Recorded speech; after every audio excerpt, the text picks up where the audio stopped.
I would like us to be in a world where that risk of all-out nuclear war was not like 1 in 3. Instead, it was more like 1% or 0.1%, or basically as low as we could get it. And that's precisely because I think, in significant part, we have been doing what I would say is kind of surprisingly well. I mean, if you just look at like what is human history like, and it's a dark place. People in the past had miserable lives. They lived, the majority of people were in some form of forced labor, is my best guess. The world was extremely patriarchal.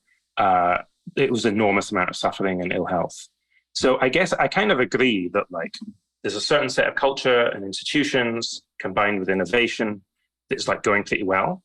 And there are just meaningful risks of that not going well. And we have seen the first warning signs in the 20th century on both the values side and the technological side. Technological side, we saw nuclear weapons. On the values side, we saw totalitarian regimes, even arising out of democracies.